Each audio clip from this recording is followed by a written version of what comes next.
गहरी तारीकी छाई हुई थी। माहौल में खामोशी थी, हल्की हल्की खनकी थी या गर्मी, कुछ मालूम ना पड़ता था। सारे एहसासात मुंजमद थे। मैंने धीरे धीरे आंखें खोली, इधर उधर देखना चाहा तो हल्की सी जंबश से सर में तकलीफ का एहसास हुआ। मेरी कलाइयों में शदीद दर्द था, जिस्म जगह जगह से दुख रहा था। मैंने आंखें मसलने के लिए हाथ उठाई तो मनो वजनी लगे, जैसे उन्हें मोटे रस्से से बांधा गया हो। हाथ चेहरे पर फेरे, चिचाहट का एहसास हुआ। मैंने हाथों पर लगे मवाद को सूंघा तो नथनों से खून की हुआ टकराई। मैं दम बहुत रह गया, गोया मुझे बुरी तरह मारा पीटा गया था। मैं कहाँ हूं, कब से हूं? मैंने खुद से सवालात शुरू कर दिए, फिर अपनी जेबें टटोली।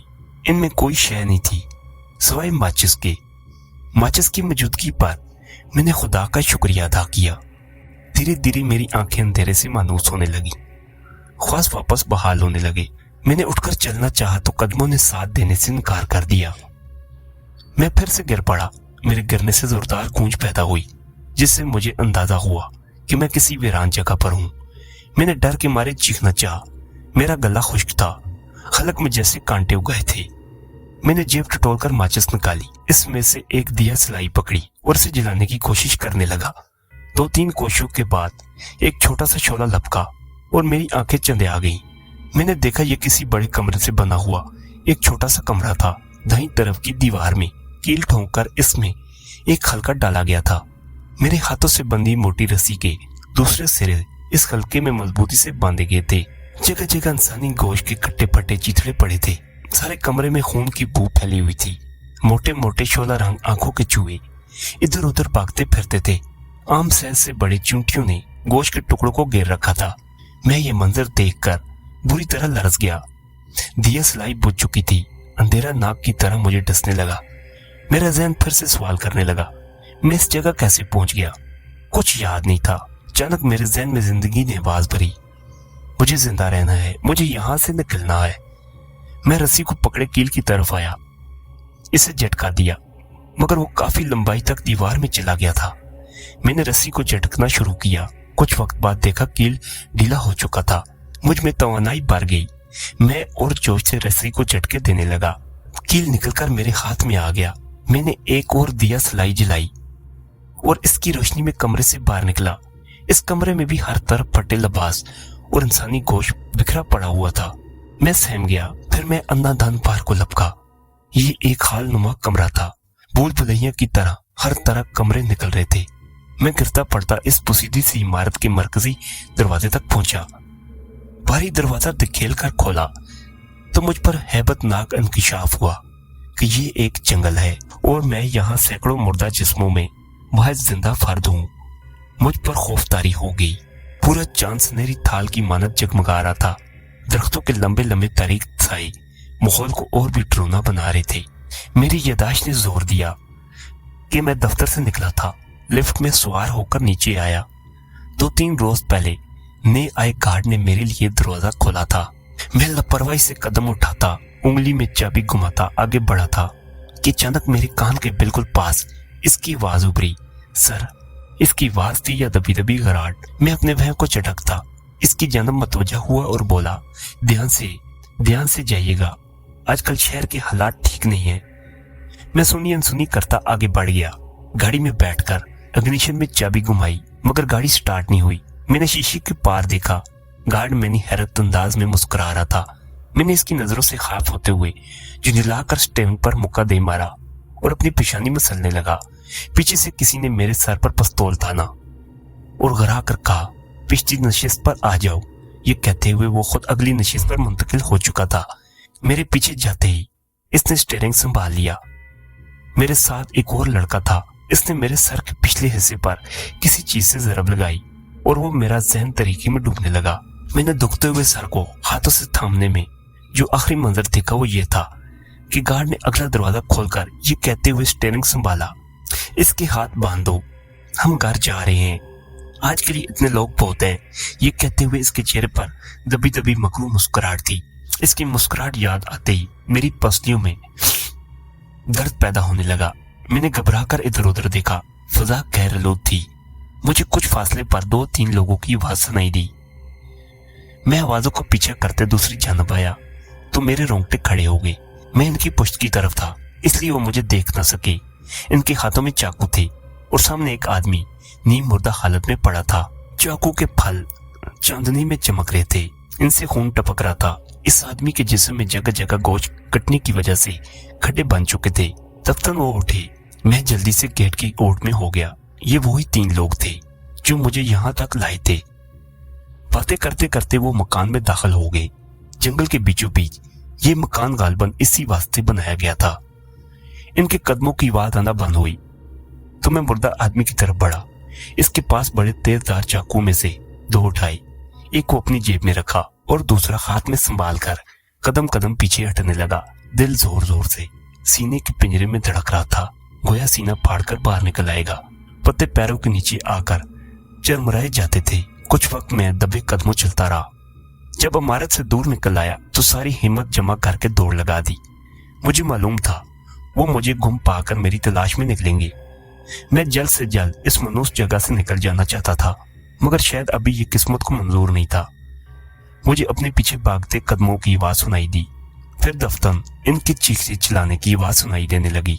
मैं अंधाधुंध भागने लगा। दौड़ते कदम पास आते जा रहे थे। मेरे कदम साथ देने से इनकारी थे, मगर जिंदा रहने की चाहत मुझे भगाई जा रही थी। मैं इनके हाथ नहीं लगना चाहता था। इनमें से एक मेरे बराबर पहुंच गया। वो मुझ पर झपट पड़ा। मैंने तेजी से चाकू वाला हाथ चलाया। मैंने कभी नहीं सोचा था कि मुझे किसी इंसान को काटना पड़ेगा। चाकू का तेजदार फल इसके बाजू को काटता चला गया। वो चिल्लाया, लड़खड़ाया और गिरते गिरते मुझे भी ले गिराया। मैंने इसके दिल के पास चाकू घोंप दिया। वो मेरे गले को गिरफ्त में लेने की कोशिश करने लगा। मैंने घबराहट में दरपे इस पे वार किए, यहाँ तक कि इसकी आंखें बेनूर हो गईं। मैंने कांपते हाथों से इसके मुर्दा जिस्म में से चाकू निकाला और लड़खड़ाते कदमों से फिर से भागने लगा। जंगल शैतान की सींग की तरह खत्म होने में नहीं आ रहा था, मगर इस वक्त तक मैं इनकी पहुंच से दूर निकल चुका था। जंगल के किनारे मुझे अपनी गाड़ी खड़ी नजर आई। इसमें अभी तक चाबी लगी थी। मैंने कांपते हाथों से स्टीयरिंग संभाला और फुल स्पीड में गाड़ी चलाने लगा। मैंने खुद को अपने घर के बजाय फाखर के घर सामने पाया। फाखर मेरा बचपन का दोस्त था और महकमा पुलिस में खिदमत सरंजाम दे रहा था। मैं डोर बेल पे हाथ रखकर भूल गया। कदमों की चाप उभरी और फाखर का चेहरा नजर आया। मैं इसे देखते ही इसकी बाहों में झूल गया। ये मेरी हालत देखकर इसके पांव फूल गए। इसने मुलाजिम को आवाज दी और इसकी मदद से मुझे उठाकर अपने कमरे में ले गया और होश में लाने की कोशिश करने लगा। चंद मिनटों की कोशिश के बाद मैं होश में आया। मेरा ध्यान अभी मेरे साथ बीत चुके वाकये को हकीकत मानने से इनकारी था। इस अरसे में फाखर मेरे घर इत्तला दे चुका था। सुबह होने के करीब थी। फाखर के चेहरे से फिक्रमंदी झलक रही थी। इसने मुझसे मेरी हालत की वजह पूछी। मैं इसे सब बकिया सुनाते चला गया। वो खामोशी से सुनता रहा। इसकी पेशानी पर गहरी सोचों की लकीरें बिखरने लगी। सुबह का धुंधला फैलते ही इसने सब इंस्पेक्टर को कॉल मिलाई और जल्द से जल्द पुलिस फोर्स रेडी रखने को कहा और मुलाजिम को नाश्ता तैयार करने का कहकर खुद भी यूनिफॉर्म पहनने चला गया। वो जल्द से जल्द इन लोगों को हथकड़ी लगाना चाहता था जो आजकल लोगों के दिलों में खौफ और हरास का बायस बने हुए थे। दुश्मन चौकन्ना होने के साथ होशियार भी था। तैयारी मुकम्मल करके इसने मुझे अपनी अलमारी से एक सूट निकाल कर दिया। वो मेरी ज़हनी हालत के पेश नजर मुझे साथ ले जाना नहीं चाहता था, मगर चश्मदीद गवाह के तौर पर मेरी मौजूदगी जरूरी थी। हम सीधा जंगल की तरफ गए। हमारे जाने तक पुलिस फोर्स सारे जंगल को घेर चुकी थी। यूं हम इस बोसीदा इमारत के करीब पहुंच रहे थे, किसी न किसी कोने से किसी सिपाही की दिलदोज चीखें सुनाई देती। वो आदमखोर लड़के चाकू फेंककर जख्मी करने में माहिर थे। वो निशाना ताक कर जिसकी तरफ फेंकते वो इसके वार से बच नहीं पाता। 3 सिपाही जख्मी हो चुके थे। पुलिस ने इमारत को घेरे में ले लिया। इंस्पेक्टर फाखर ने महक मुंह के आगे करते आदमखोरों के सरेंडर करने को कहा, जिसके जवाब में मुकम्मल खामोशी छाई रही। ये खामोशी आखिरी सांस तक लड़ने का न्योता थी। इंस्पेक्टर ने सब इंस्पेक्टर के कान में कुछ कहा और इसे इमारत के अकब वाले सिपाही की तरफ भेज दिया। इंस्पेक्टर फाखर ने सिपाहियों में से 20 को मुंतखब किया। इन्हें हदायत की कि वो कुछ भी हो जाए इन दरिंदों को जिंदा पकड़ना है। फिर वो 10 सिपाहियों को लीड करता हुआ आगे बढ़ा और इमारत में दाखिल हो गया। अभी इन्हें अंदर दाखिल हुए 3-4 मिनट ही हुए थे। वो सब दबे कदमों इर्द गिर्द का जायजा लेते आगे बढ़ रहे थे कि अचानक एक चाकू इनकी तरफ उड़ता आया। इंस्पेक्टर बचो, ये कहता हुआ सर झुका लिया उसने। इसकी तकलीद में बाकियों ने भी सर झुकाए, मगर चाकू एक सिपाही के कंधे में पेवस्त हो गया। सबने दीवारों की ओट में पोजीशन संभाल ली। दुश्मन चौकन्ना होने के साथ साथ होशियार भी था। कोई भी आवाज पैदा किए बगैर किसी छोटे कमरे से जाहिर होकर चाकू ताक कर फेंकते और गायब हो जाते। इमारत की बनावट इन्हें बहुत ही फायदा पहुंचा रही थी। इंस्पेक्टर ने उंगली के इशारे से सबको आगे बढ़ते रहने को कहा। कुछ मिनट बाद बाकी 10 सिपाही इनसे आ मिले। घंटा आधा में वो 4 आदमियों को पकड़ने में कामयाब हो चुके थे। इनमें से 3 जवान जबकि एक शख्स पुख्ता उम्र का था। इमारत में जगह जगह इंसानी गोश्त के टुकड़े बिखरे हुए थे। वहां से बहुत ज्यादा बू उठ रही थी। इन चारों आदमखोरों को पुलिस स्टेशन ले जाया गया, जहां उन्होंने अपना जुर्म कबूल किया और अखबारी बयान दिया, जिसमें उन्होंने बताया कि वो सब दोस्त हैं और आदमखोर पे मबनी फिल्में देखने की वजह से इनमें भी ऐसा ही बनने का शौक पैदा हो गया। किसी तरह उन्होंने जंगल में ये इमारत ढूंढ ली और इसे अपना ठिकाना बना लिया। शुरू में वो हफ्तों बाद कभी किसी इंसान को मारा करते थे, क्योंकि इंसानी गोश्त दुनिया में सबसे ज्यादा लजीज होता है। लिहाजा वक्त गुजरने के साथ साथ इंसानी गोश्त की लज्जत ने इन्हें बेबस कर दिया और वो हर वक्त लोगों को उठाकर जंगल में ले जाते रहे। इनके सरबराह गार्ड ने रडाई से कहा, अगर जावियार वहां से भाग निकलने में कामयाब न हो पाता तो पुलिस कभी इन्हें पकड़ नहीं सकती थी।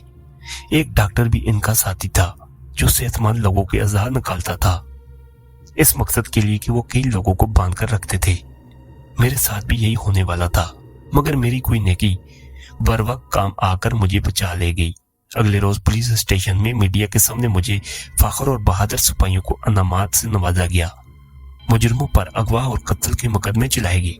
डॉक्टर को उम्र कैद की सजा सुनाई गई। बाकी मुजरिमों पर दफा 302 के तहत फर्द जुर्म आद करके सजाई मौत सुनाई गई। अहले इलाका इन दरिंदों के पकड़े जाने पर खुदा का शुक्र बजा लाए।